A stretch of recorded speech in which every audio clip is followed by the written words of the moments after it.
tudo bem? Professor Euler com mais uma videoaula para o nosso curso.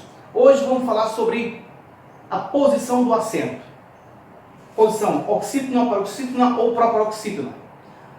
Também falaremos sobre as enclíticas. Enclíticas são palavras monossilábicas ou dissilábicas que se agregam com as palavras que a precedem e existe uma regra. Quando agregam, formando uma unidade tônica as mesmas. Depois falaremos sobre a separação ou separações de sílabas. Na questão do acento, acentos, nós sabemos que os acentos são oxus, barulhos e perispômeno. O acento oxus é o acento agudo, o acento barulhos é o acento grave e o acento perispômeno, ou perispômene, é o acento circunflexo. Julgamos o seguinte: na palavra antropos,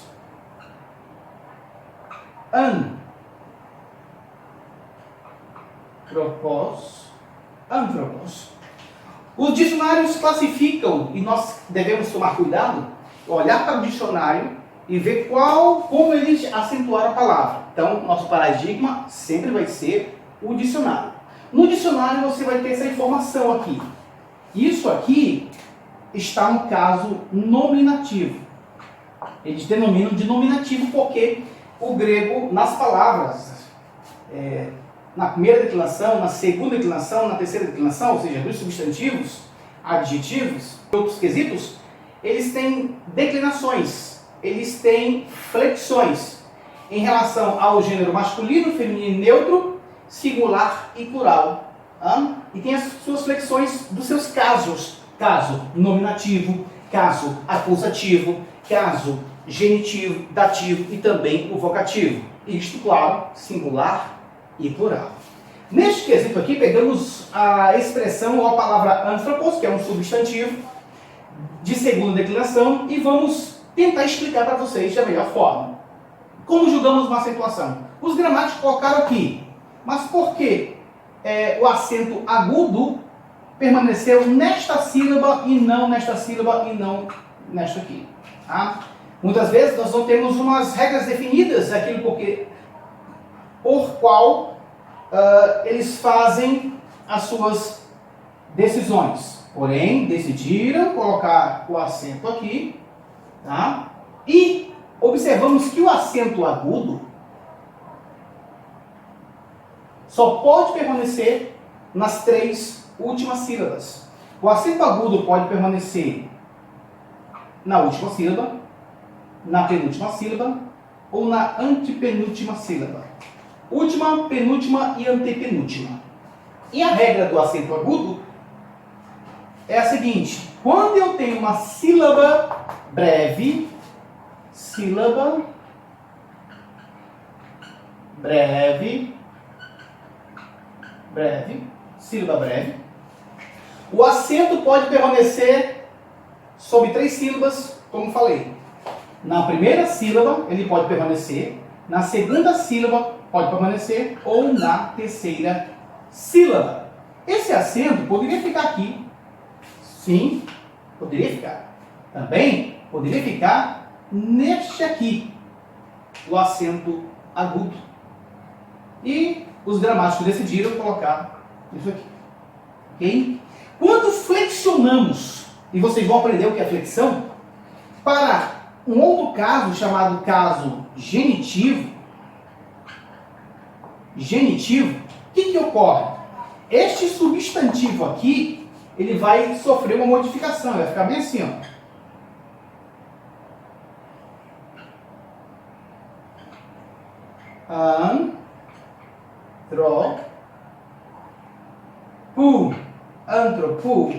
Antropo. E o que ocorre? O acento que era aqui, deixa eu pegar o nosso apagador aqui, colocar que esse caso aqui é diferente desse aqui, é genitivo, tá, gente? Genitivo. Não muda o significado, mas muda a função sintática. Então, se aqui nós temos o acento, por causa que a última sílaba é breve, a sílaba tem que ser breve. Quando eu tenho agora uma sílaba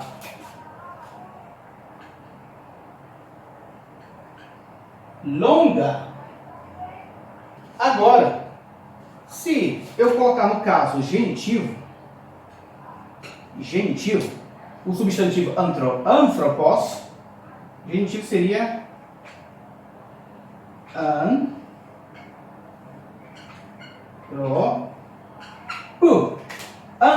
anthropo, observe que a última sílaba mudou.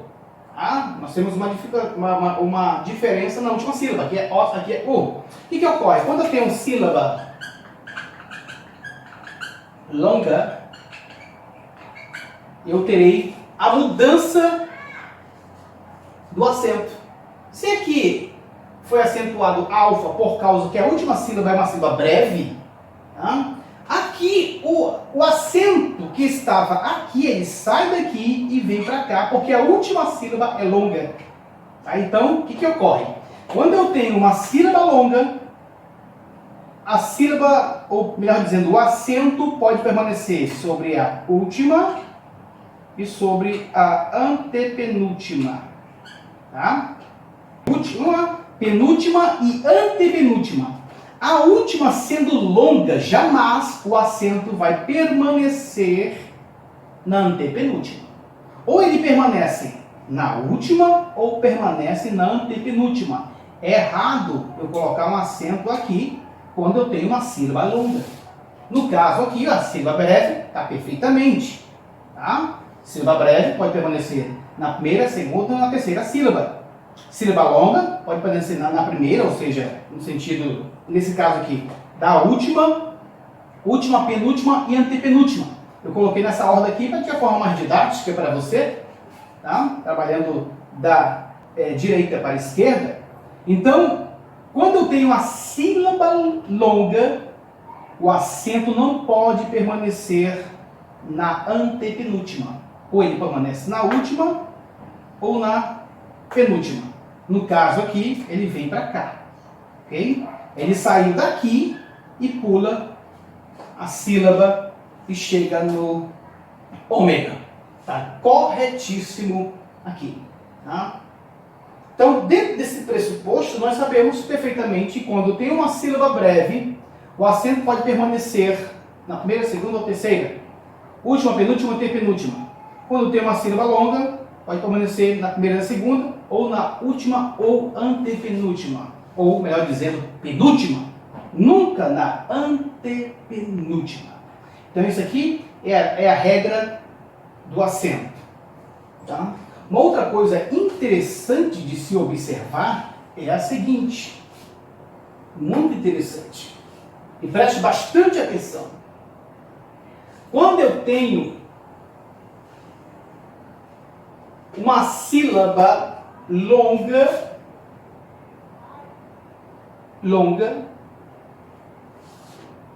uma sílaba longa,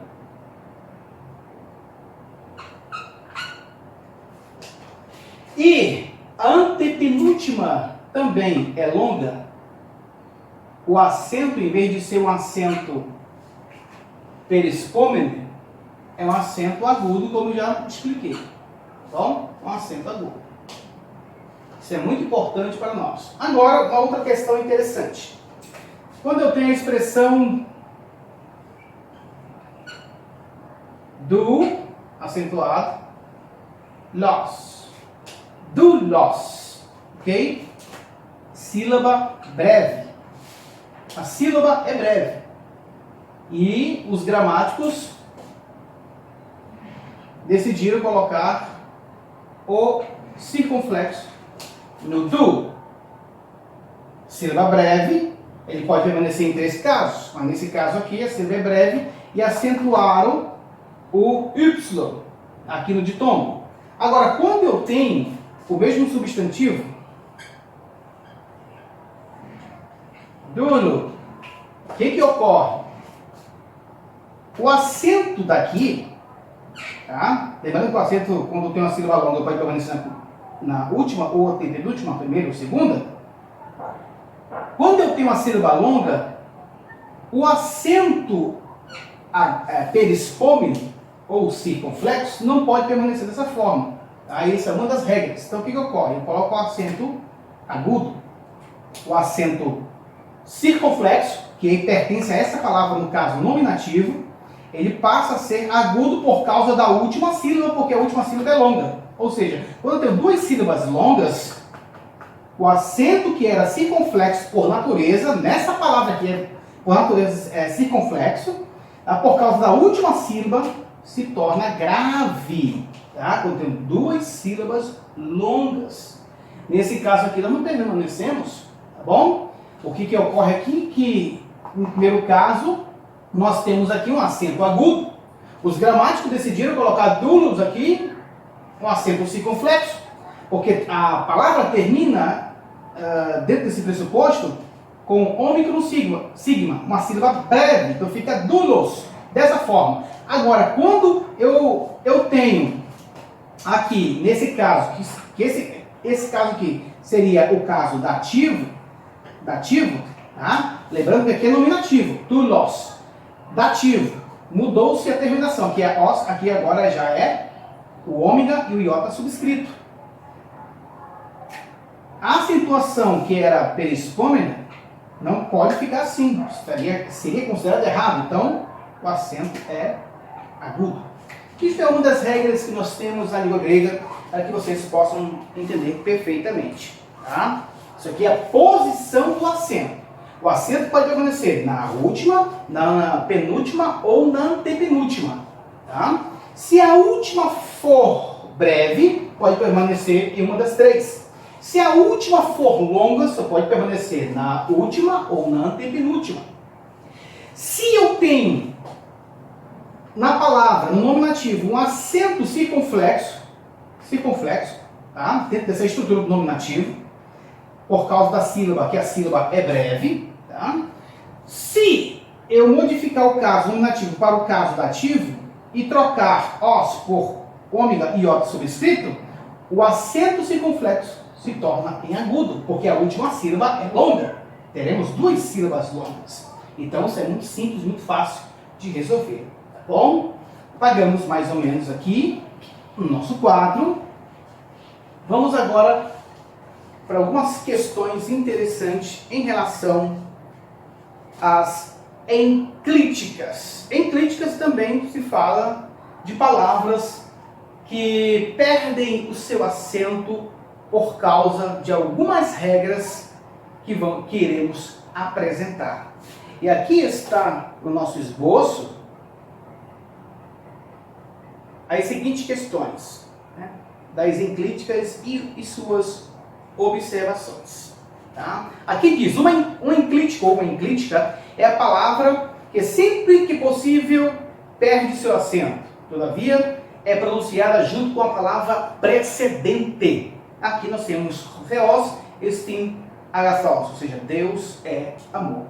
E uma das regras que existe, tá, é que uma enclítica dissilábica, ou dissílaba, ou monossilábica, não deve ser acentuada quando a palavra que a precede for oxítona. Tá? Para isso, nós temos também que memorizar as enclíticas. E este material que eu tenho em mãos aqui, com certeza vocês terão. Então, quais são as enclíticas? As enclíticas, a maioria do verbo eimi, tá? Eimi. Nós temos nesse caso eimi. Ei não entra, esse ei, tá bom? Ei não entra. Beleza, pessoal? Então, no caso do ei aqui, não entra. Eimi entra na palavra estin. Estin ou esti, tá bom? Esmen.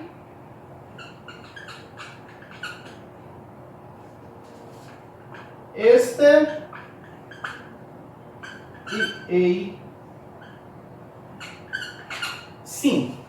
Então entra emi, No caso do ei, na segunda pessoa do singular não entra, tá? Mas ei, estim, esmen, etis e eisim entra. E sim aqui, claro, que é uma acentuação, tem uma acentuação. Então, veja que todas elas são dissilábicas. Então, a maioria do verbo emi, estim, esmen, este e esim, também. Também a maioria das flexões de femi, tá? Que é o verbo falar. Também entra tis, pronome interrogativo, ti. Tá? Tis, ti. Ti, gênero neutro. Tis, gênero masculino e feminino. Então, nesses quesitos, nós devemos memorizar essas enclíticas. Professor, nós temos outras enclíticas? Sim, nós temos outras enclíticas. Seria o pronome pessoal ego,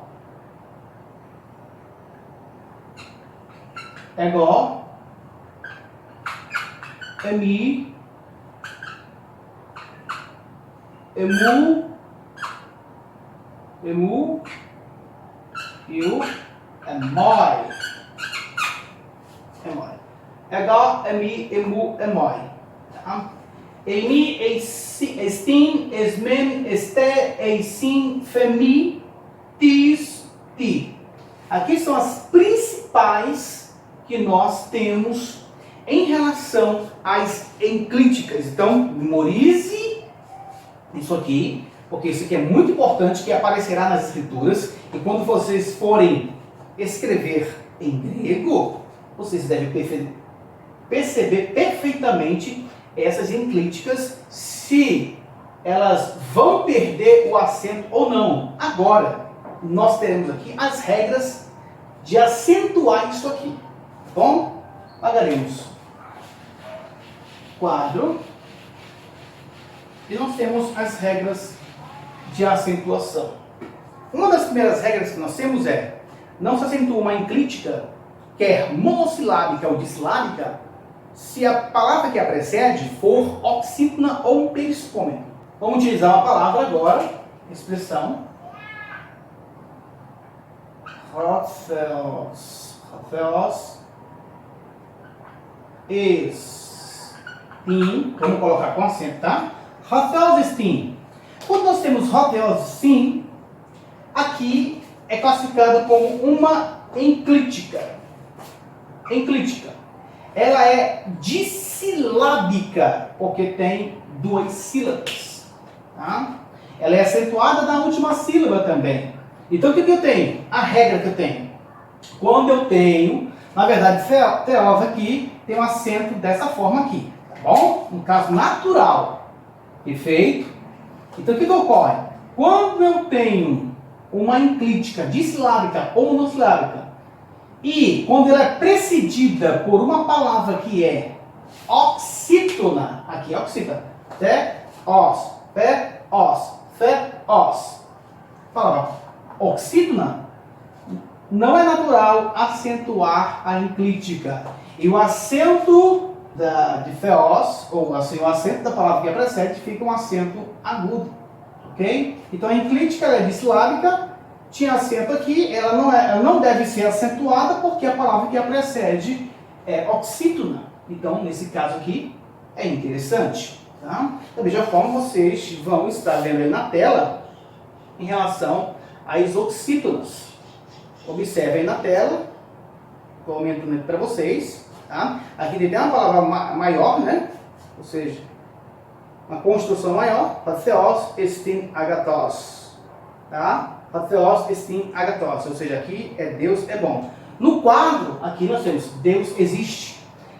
Deus é, no sentido de Deus existe. Depois, nós teremos o quê? Nós teremos umas questões interessantes na palavra estron, esmin, areston, esmi. Ok? Quando nós temos areston, estim, que vem de emi, claro, areston, estim. Da mesma forma, observe que areston Vou colocar aqui para vocês. Areston, Estin. Aqui está Estin. Estin. Estin acentuado na última sílaba. Aqui que ocorre? Vamos classificar.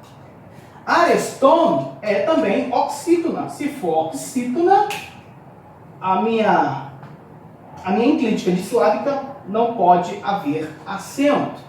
Tá? Uma outra palavrinha que nós temos, que poderíamos ter aqui, ok? No lugar de estim, se fosse uma palavra monossilábica, também não deveria ter acento.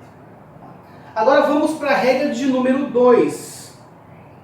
Regra de número 2. Aqui no quadro, eu não coloquei, mas aqui no nosso trabalho nós temos Kaidu, Idu, Nomikostis, Nomikostis, está marcado, está grafado, Aneste.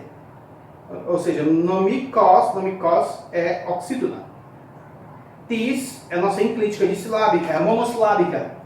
E não deve ser acentuado porque a palavra que a precede contém uma sílaba, tá, que classificamos como oxítona. Na segunda regra, o que teremos aqui na segunda regra? Interessante, observe aí. A enclítica dissilábica é acentuada na última sílaba quando for precedida de paroxítona, mas quando for monossilábica, perde o acento. Mais uma vez, a enclítica dissilábica é acentuada na última sílaba quando for precedida de paroxítona, mas quando a enclítica for monossilábica, perde o seu acento. Isso é interessante para que nós possamos entender perfeitamente todos os quesitos. Tá? Então, nessa segunda regra, eu terei o que, gente? Quando eu tenho uma enclítica dissilábica e ela é precedida por uma palavra paroxítona, ela naturalmente conserva o seu acento na última sílaba. Se for a enclítica monossilábica, ela não é acentuada. Aqui nós temos a expressão escoto-estim. Escoto-estim. Observe.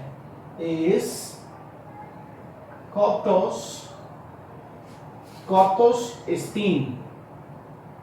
Estim. Estim é acentuado na última sílaba. Bom?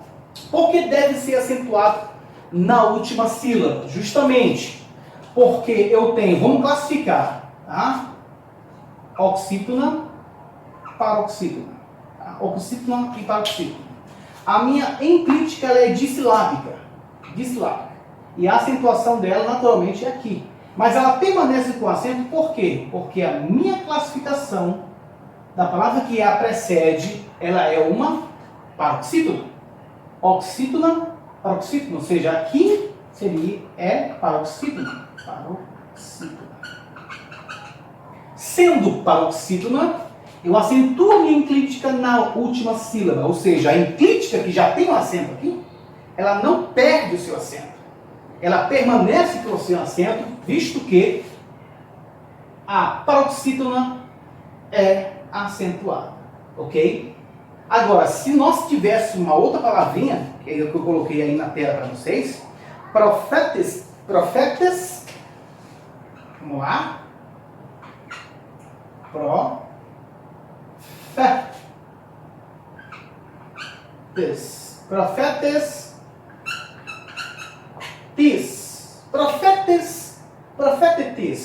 Na verdade, tis é acentuado, né? Mas o que ocorre? De novo, vamos para nossas regras. Última sílaba e nós temos a penúltima sílaba. Quando eu tenho uma enclítica monossilábica agora, quando é precedida de palavras paroxítonas, ou uma palavra paroxítona, ela não deve ser acentuada. No caso dissilábica, ela permanece com acento. No caso monossilábica, ela não deve ser acentuada. Isso é uma das regras que nós temos. Uma outra regra que nós temos é a seguinte.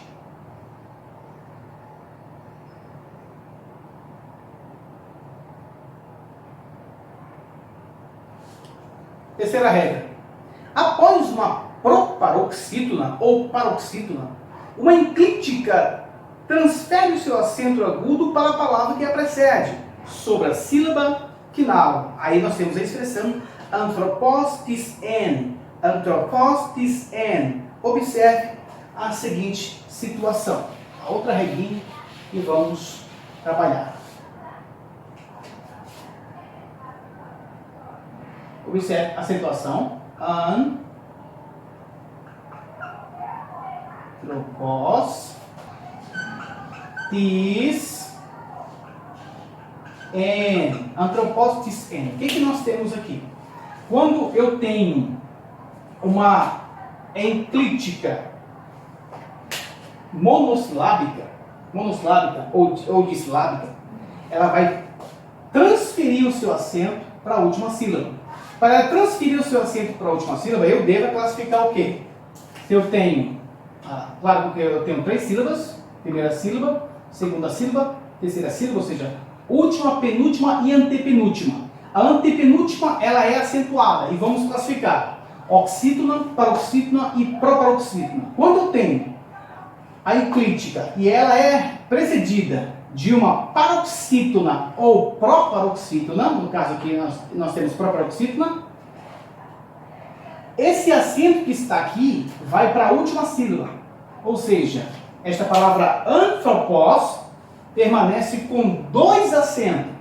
Tá? Por quê? Por causa dessa regra. E nós temos aqui uma proparoxítona. Paroxítona. Aqui é paroxítona. E aqui é oxítona. Ok? Então, dentro desse pressuposto, nós temos esta cláusula e evidência. Tis tinha acento, transfere seu acento para a última sílaba, porque essa palavrinha ela é proparoxítona. Tá? Muito simples e muito fácil de entender. Depois, nós temos aqui, na quarta regra, e está aí na tela para vocês, as seguintes expressões. Se uma enclítica for seguida de outra, a última perderá o acento e, portanto, a primeira terá o acento agudo. Ou seja, a primeira terá o acento agudo. Aí, na telinha, nós temos o quê? Kathos facintines remas legen. O que eu tenho aqui? Ó? Olha só. Nós temos aqui uma enclítica que vem facin, vem da expressão famille, ou famille. Tá? Ela está seguida de uma enclítica, ou seja, nós temos 2 enclíticas. A primeira enclítica, que é tines, vai perder o seu acento, e a outra enclítica permanecerá com o seu acento. Quando tem, por exemplo, 2 enclíticas, a primeira perde o acento e a segunda permanece com o acento. Bem fácil essas regras em relação à enclítica. Agora vamos falar sobre a separação ou separações de sílabas. Vamos apagar agora isso aqui. Falamos dos acentos, posição do acento, falamos da enclítica. Agora vamos falar da separação de sílaba. Ok? Aí está na sua telinha. Tá? Muito importante, regras de separação de sílabas. Preste bastante atenção, pessoal. Primeira regra, só existe uma sílaba ou uma vogal por sílaba. Uma vogal por sílaba. Na expressão akekoamen, nós temos essa divisão. Akekoamen. Tá? Ou seja, cada vogal pertence a uma sílaba, nesta regra.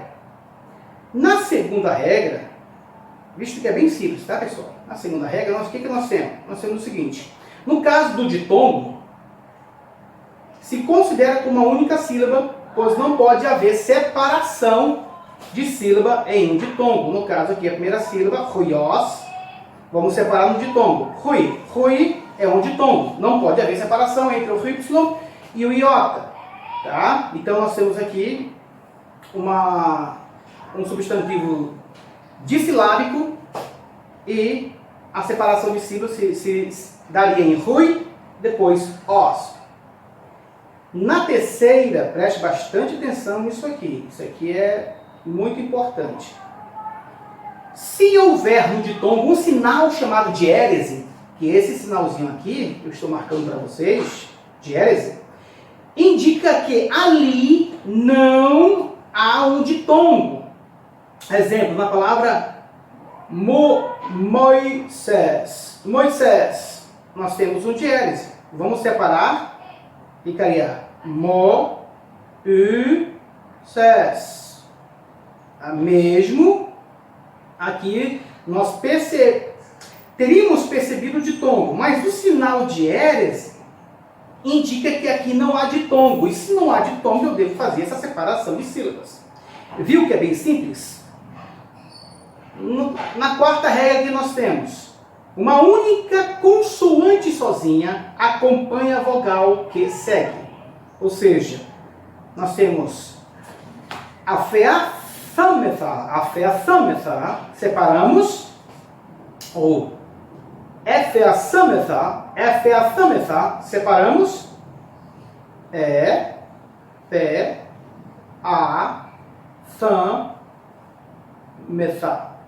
Sametha.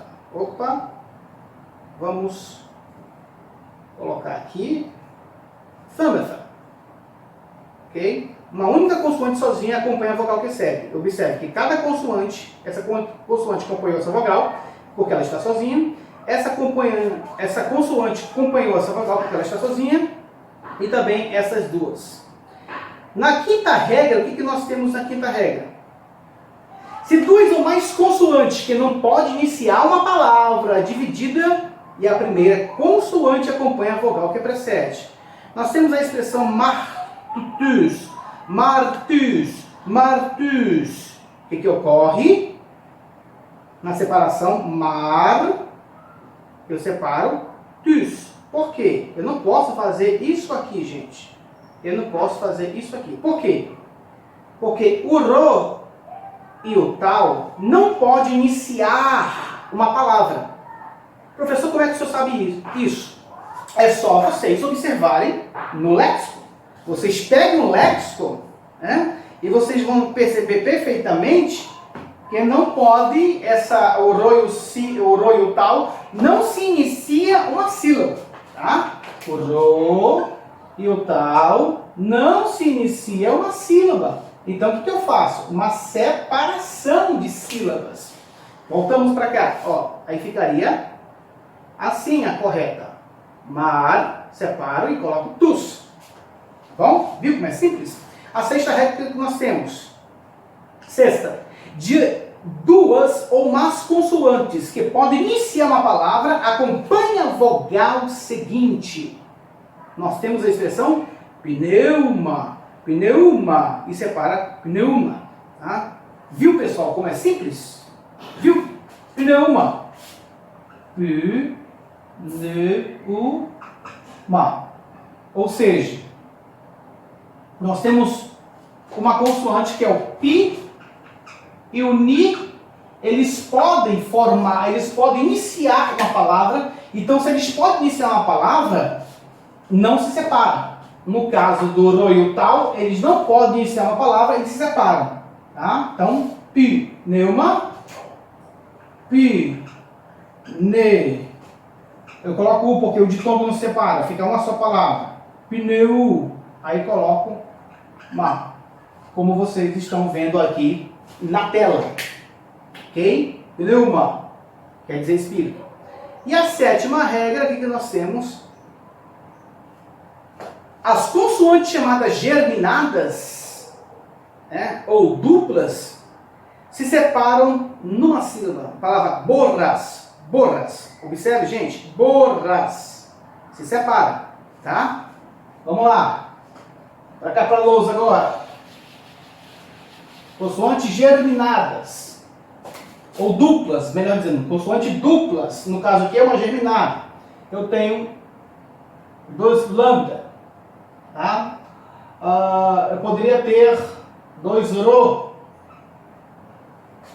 Ok? Então, consoantes duplas se separam. Eu poderia ter dois beta, ou seja, germinado. ok? Poderia ter outras consoantes duplas ou duplicadas. No caso aqui, borras, borras. Duas consoantes duplicadas, geminadas, no caso aqui, separamos, borras. Ficaria desta forma. Simples, né? Vocês podem ver esse vídeo quantas vezes vocês quiserem, tá bom? E na oitava, o que nós temos? A consoante final acompanha a vogal que a precede. No caso, olha aí a palavra feon, observe, ó. A consoante final, on, está acompanhada com a vogal que a precede. Tá? Mais uma. On. Essa consoante aqui não pode ficar sozinha. Tá? Não pode permanecer assim, ó. On. Não pode. E nem, que aqui não seria um ditom. Dessa forma, não poderia. Por quê? A consoante final tem que acompanhar a vogal que precede. O correto seria on. On. Observaram? Muito simples, muito fácil de perceber, muito prático para que vocês possam entender perfeitamente. No próximo vídeo vai ser muito bacana, porque entraremos, claro, nos substantivos e suas regras. Ou seja, na segunda declinação. Nós começaremos pela segunda declinação, porque a segunda declinação é muito mais simples para você entender a primeira e a terceira declinação. Até o próximo vídeo. Paz e graça a todos.